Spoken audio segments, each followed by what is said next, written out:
हाय दोस्तों, मैं नीलम गुप्ता, मेरे ब्लॉग में आपका स्वागत है। कैसे हैं आप लोग? और नीलम गुप्ता की कहानी, उन्हीं की जुबानी में आप लोग बने रहिए। माता रानी आप लोगों की हर इच्छा, हर मुराद पूरी करे, यही मेरी माता रानी से आप लोगों के लिए प्रार्थना है।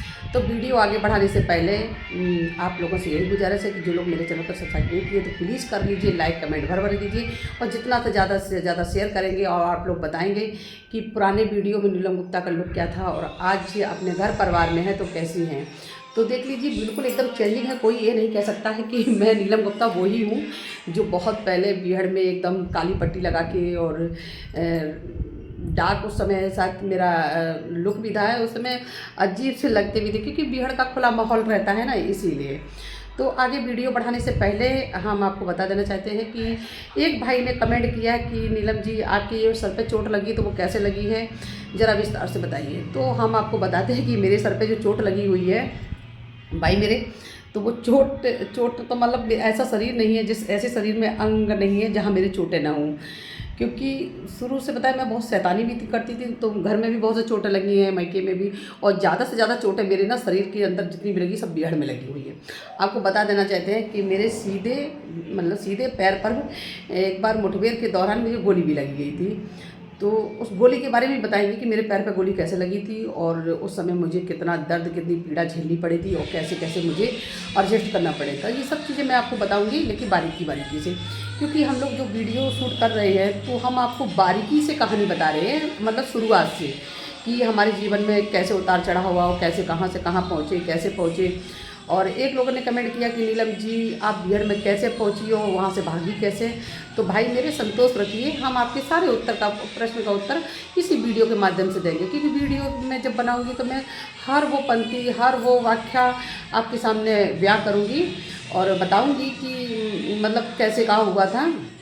तो ये माथे की चोट जो है, तो आप तो जानते हैं वो जंगल है, जंगल में कब कहाँ हादसा हो जाए कोई नहीं जानता है। और सच में कि एक बार मैं, ये चोट जो लगी हुई है, तो मैं कुछ का मतलब पानी उस जगह पे ना, जैसे नदी है तो नदी से जो छोटे छोटे नौली टाइप के निकलते हैं, तो वहाँ बीहड़ में उस नौली टाइप को क्या कहते हैं, खार, कि खार होते हुए जाएंगे पानी लेने जाते। तो बदमाश लोग हमेशा खारी से पानी निकालते थे। तो जो बड़ी बड़ी नदियों में हम लोग बहुत कम जाते थे, जो बड़ी नदियों से जो छोटे छोटे नाला टाइप के निकलते हैं बीहड़ होते हुए, जिसको कुछ लोग बोलते हैं झरना, कुछ लोग झरना बोलते हैं, लेकिन बीहड़ में उसकी भाषा है, सच बताऊं तो उसको खार बोलते हैं। तो एक बार पानी हम और सरला लेने जा रहे थे, उसी दरमियान कुछ मतलब जानवर की आवाज़ थी, भगवान जाने क्या था।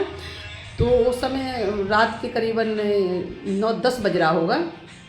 तो मैं रात में वहाँ पे पानी, तो गर्मी का सीज़न था, हमने अल्लाह से कहा चलो यार नहा लिया जाए, क्योंकि अब दिन में तो नहा नहीं सकते हैं, तो रात ही में नहाने को मिलता था वहाँ पर। तो नहाने के लिए गए बीहड़ में, तो वहाँ पर पैर एकदम सरक गया, समझ ही नहीं आ रहा था ये मतलब कि रास्ता है कि क्या है। तो पता है आपको, वहाँ जो शिकारी लोग होते थे, जानवर का जो शिकार करते थे, जैसे शेरी है और जंगली सुअर है, तो उसका शिकार करने के लिए कुछ गांव के लोग बीच बीच में नौरी जैसा खोद देते थे, उस पर मतलब लकड़ी और कांटे डालकर उसके ऊपर मट्टी तोप देते थे, जिसको आपको पता ही नहीं चलेगा कि यहाँ रास्ता है या गड्ढा है। तो भाई मेरे, हम एक हाथ में लोटा लिए थे पानी पीने के लिए और मतलब बीहड़ में वहाँ नहाने के लिए। तो जब मैं उधर ही रास्ते, तो हालांकि सरला मुझसे कही भी कि आप इधर से मत चलिए, इधर से चलिए, लेकिन मैंने मानी नहीं, मैं नहीं, मैं तो इधर ही से जाऊँगी, मुझे रास्ता इधर का साफ लग रहा। जैसे ही मैं बाहर निकली तैसे मैं उस गड्ढे में गिर गई। तो नीचे सर था, ऊपर पैर थे, तो जो बड़े बड़े कांटे थे, बहुत ही मोटे मोटे, वहाँ जंगल के जो कांटे होते ना एकदम जहर की तरह चढ़ते हैं। तो पता नहीं क्या उसमें था, तो यहाँ से लेके काफ़ी दूर तक फट गया था मेरा सर। तो भाई मेरे, ये चोट ऐसे लगी है, आपको मैंने विस्तार से बता दिया होगा कि चोट मेरे ऐसे लगी थी बीहड़ में। और चोटें बहुत शरीर में है, ऐसा नहीं है शरीर मेरा कोई ऐसा अंग नहीं है जहाँ मेरे चोटें ना हो, बस खाली मुझे इतना मुकड़ा ही बड़ा सही सलामत दिख रहा है। उसके बाद भी देखिए, यहाँ पर भी एक चोट होगा, आँख के नीचे भी, क्योंकि वहाँ पर एक कांटा था बहुत बड़ा, यहाँ से लेके यहाँ तक फट गया था पूरा। आँख मतलब फटते हुई बची थी, आपको सच बता रही हैं। तो हाय दिन वहाँ पर दर्द तो सहना ही पड़ता था मुझे। तो अब आगे वीडियो बढ़ाते हैं। आपके सवाल का जवाब तो मैंने दे दिया है, शायद आप संतुष्ट भी हो गए होंगे सर से कि सर का चोट ऐसे लगी है। तो कल वीडियो जब शूट किए थे तो हम अपनी शादी के विषय में बता रहे थे कि उस समय कैसे क्या हुआ, फिर नॉनवेज कैसे खाना सीखे हैं। तो पता है निर्भय जब पूरे गैंग में अनाउंस कर दिया कि जब तक ये मतलब हमारे में ढल मिल नहीं जाएगी तब तक इसको जैसे रहना ऐसे रहने दीजिए। इसको खाने के लिए ना एकदम वो मत कीजिए कि अगर ये नमक से रोटी खाए तो नमक ही दीजिए। लेकिन आपको बता दें कि नमक से रोटी कब तक आदमी खा सकता है। फिर धीरे धीरे उसने अंडे की ग्रेवी खिलाना सिखाई, फिर अंडे की ग्रेवी खिलाना सिखाई तो एक मतलब धीरे धीरे ग्रेवी खाना सीख गई मैं। हम कहे चलिए ठीक है, 1-2 बार उल्टी भाई, उसके बाद मतलब एडजस्ट होने लगा। अब उसके बाद वहाँ का माहौल ऐसा तो कहे कि रात खुला माहौल है, एक काम करिए थोड़ा थोड़ा टिका भी लीजिए। मैंने कि यार हम कैसे टिका ले रहे हैं, हमको तो नशा हो जाएगा। मुझे तो ये सब चीज़ें मतलब आती हैं क्योंकि हम लोग तो मतलब ये सब चीज़ें खाते भी नहीं हैं, तो ये नॉनवेज वगैरह नहीं कैसे खाएंगे और कैसे ड्रिंक करेंगे। वहाँ पर सभी तो साल ऐसे ही थे, कोई बीड़ी सूंघता था, कोई बियर, कोई दारू, मतलब जिनका जैसा शौक अपना अपना, सब अपने अपने मस्त। वहाँ जो पकड़े थी ना उनको भी थोड़ा थोड़ा टिका दिया जाता था पीने के लिए कि वो लोग भी मस्त होकर रहें कि बीमारी मानना पड़े, ताकि ना कि अगर बीमार हो जाएंगे तो यहाँ से डॉक्टर कहाँ से आएंगे। और ये सब चीज़ें बहुत ही मतलब आपको कैसे क्या करें। सच में आपको बताते हैं ना तो अंदर से सोचते हैं कि बताइए कि ऐसा दिन बीते हैं, ऐसे ऐसे समय बीते। फिर एक दिन पता क्या हुआ, मैंने नॉनवेज खाना कैसे सीखा आपको। मैं मतलब बिहार में फिर उनकी जैसे ढलने के लिए क्या क्या मुझे करना पड़ा। एक बार मुठभेड़ हुई पुलिस की और बदमाशों की, तो उस दिन बताइए 2 बकरे लाए थे गाँव से कटने के लिए, तो वही बकरा बनाए गए और मतलब उसकी कलेजी निकाल के भूज के दही। हुए लोग तो बिहार में सभी लोग खाते थे, लेकिन हम कैसे खाएं उसको। हम अभी तक जानवर को जिंदा देखें, उस जिंदा जानवर को काट के लोग खा रहे हैं। तो मैं मेरा अंदर से एकदम आत्मा और कहते नहीं जो अंदर से एक वो होती थी गिलानी, बहुत ही तकलीफ होता था कि जानवरों को कैसे साथ में लोग सलूक करें, कैसे जानवरों को काट के खा जाते हैं। तो हम आपको वीडियो में बताए हैं ना, जो किशोर मम्मा जिनका इनकाउंटर हो गया, तो अक्सर नॉनवेज वगैरह वही बनाते थे, वही बकरे काटते भी थे, वही बनाते भी थे। तो एक दिन हुआ क्या कि पुलिस की उधर से मतलब हम और श्याम थोड़ा पहरे पे बैठे थे। तो जो खार जो मैं आपको बता रही हूँ, जंगल में कुछ खार टाइप के निकलते जिसको आप लोग बताते हो क्या उसको कहते हैं, झरना टाइप के होते हैं। तो उसी के ऊपर मतलब काफ़ी ऊंचा टीला था, तो टीला पे हम और श्याम बैठे थे। तो अच्छा उस दिन ना कोल्ड ड्रिंक आई थी, तो हमको ना कोल्ड ड्रिंक मतलब श्याम कोल्ड ड्रिंक में बियर मिला के पी रहा था। तो मुझसे कहा आप भी कुछ पियोगी, तो हम कहा यार मैं क्या पीऊँ, तो कि आप कोल्ड ड्रिंक पी लीजिए। तो हम थोड़ा सा कोल्ड ड्रिंक लेके पीने लगे। उतने में मैंने देखा नीचे कि पुलिस की पूरी छवानी मतलब नीचे से कोमिंग करती हुई आ रही थी। तो निर्भय कहने लगे कि चुप रहना, आवाज़ नहीं निकलना चाहिए, पुलिस जा रही है और तुम लोग सब सामान सेट करके रखो, अगर ऐसा कुछ गोली वोली चलती है तो।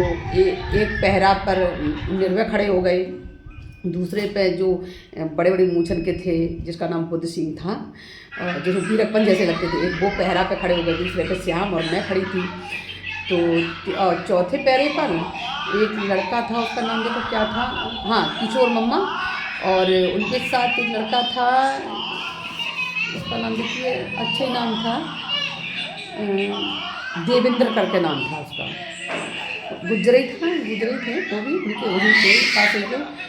तो वो खड़े थे। तो हम कहने लगे कि मतलब नीचे मतलब नीचे बैठ के देखिए कि मतलब दिखना नहीं चाहिए। तो हम कहे चलो ठीक है। तो मैंने क्या किया कि शायद पुलिस वाले निकल ही जा रहे थे, उसमें मैंने एक चाल चली कि मैंने देखते हैं कि क्या करते हैं। तो वो गिलास को मैंने धीरे से नीचे की तरफ फेंक दिया, तो वो गिलास जाके एकदम पहाड़ नीचे जो पत्थर जैसे थे वहाँ पर टन जैसे बोला। तो सारी पुलिस पीछे मुड़ के देखने लगी। और ये घटना पता कहाँ की है, ये घटना है ये कालपी के जंगल की। जब कालपी के जंगल में हम लोग रुके थे तब की बात है ये। तो कालपी के जंगल में जब हुई उसके बाद देखा कब पुलिस तुरंत सचेत हो गई। उसके बाद गोली बारिश दोनों तरफ से होने लगी। अब निर्भय कह रहा है ये बताओ कि जब पुलिस सीधी जा रही थी गिलास नीचे फेंका किसने? हमने कि अगर इसको पता चल गया कि मैंने फेंका तो ये सबसे पहले तो हम ही को फेंकेगा नीचे। तो हम चुपचाप रहे, हमने बोले नहीं कुछ। हमने क्या अरे होगा, गिर गया होगा। मैं पी रही थी कोल्ड ड्रिंक और वो डर के मारे मेरा हाथ सरक गया, तो वो हाथ गिलास में लग गया, इसलिए वो नीचे गिर गया। तो बोले कि दोबारा ये गलती तो देख लिए, दोबारा अगर ऐसी कोई गलती करोगे ना तो माफ़ नहीं करेंगे और पुलिस से पहले हम ही तुम्हारा इनकाउंटर कर मार देंगे तुमको। कि भाई बदमाश है, मार नहीं सकता, क्या दिक्कत है। तो ऐसे तो हम लोगों का जीवन कटा। फिर उसके बाद निर्भय जब मुठभेड़ होने लगी तो सब भागने लगे, इधर उधर भागने लगे। तो कोई कुछ सामान लेके भाग रहा था, कोई कुछ सामान लेके भाग रहा था, क्योंकि बदमाश अक्सर कर पुलिस से बच के इसलिए निकलते क्योंकि पुलिस के पास तो अथर्वा गोलियां होती हैं, बंदूकें होती हैं, क्योंकि उनके पास मतलब ख़त्म अभी गोली बंदूक जब तो फ़ोन करेंगे तुरंत प्रशासन उपलब्ध करा दे। और बदमाशन के पास उतना ही रहता, लेकिन मतलब स्टॉक बदमाशन के पास भी बहुत रहता था, इसमें कोई दो राय नहीं। उनके पास एक से बढ़िया से बढ़िया हथियार थे, इतने ज़्यादा कारतूस रहते थे उनके पास। हमें लगता अगर 2-3 दिन अगर गोली लगातार चले ना तब भी वो लोग कम ना पड़े, इतनी गोलियां उनके पास रहती थी। लेकिन फिर भी वो बरका देते थे कि मतलब कुछ भी हो कि बरका देते थे। अब क्या किस लिए बरका देते थे? वो कहते थे कि हम पुलिस से क्या दुश्मनी लें, पुलिस का काम है, वो अपना काम कर रहे हैं, हमारा काम है हम अपना कर रहे हैं, पुलिस का काम है पकड़ना, मेरा काम है छुपना। तो भाई हो सकता है न कहीं लेकिन इन लोगों की नौहरा कुश्ती देखकर एक तो चीज़ समझ में आ जाती है कि उसमें जो कुछ लोग तो मिले हुए ज़रूर होते होंगे, जो इनको हर वाक़या बताते रहते, हर जानकारी पता रहती थी कि आज पुलिस कौन बिहार में आ रही, कौन जगह से आ रही है, ये सब चीज़ें उनको पता चल जाती थी। तो उस समय जब सब सामान उठा के भागने लगे तो आपको बताऊँ एक डब्बा एक लड़का ने फेंक दिया, तो मुझे नहीं पता तो डब्बे में क्या था। तो वो डब्बा में था नॉनवेज, तो हम कांटे में घुस के वो नॉनवेज वाला डब्बा उठा के मैं भी चलने लगी। अब एक ने तो अब हमने नॉनवेज का डब्बा उठाया तो कुछ ने कुछ उठाया, कुछ ने कुछ उठाया।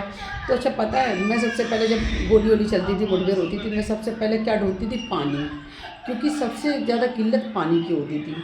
और इंसान एक बार खाना के बिना रह सकता लेकिन पानी के बिना नहीं रह सकता। और जब भागोगे ना तो सबसे ज़्यादा प्यास उस समय लगती थी। जब प्यास लगती थी तो आपको बताऊँ वहाँ एक पेड़ था, जैसे बबूर होता है ना, बबूर के पत्ते जैसा एक पत्ता रहता था जिसको चबाने से ना थोड़ी प्यास कम हो जाती थी।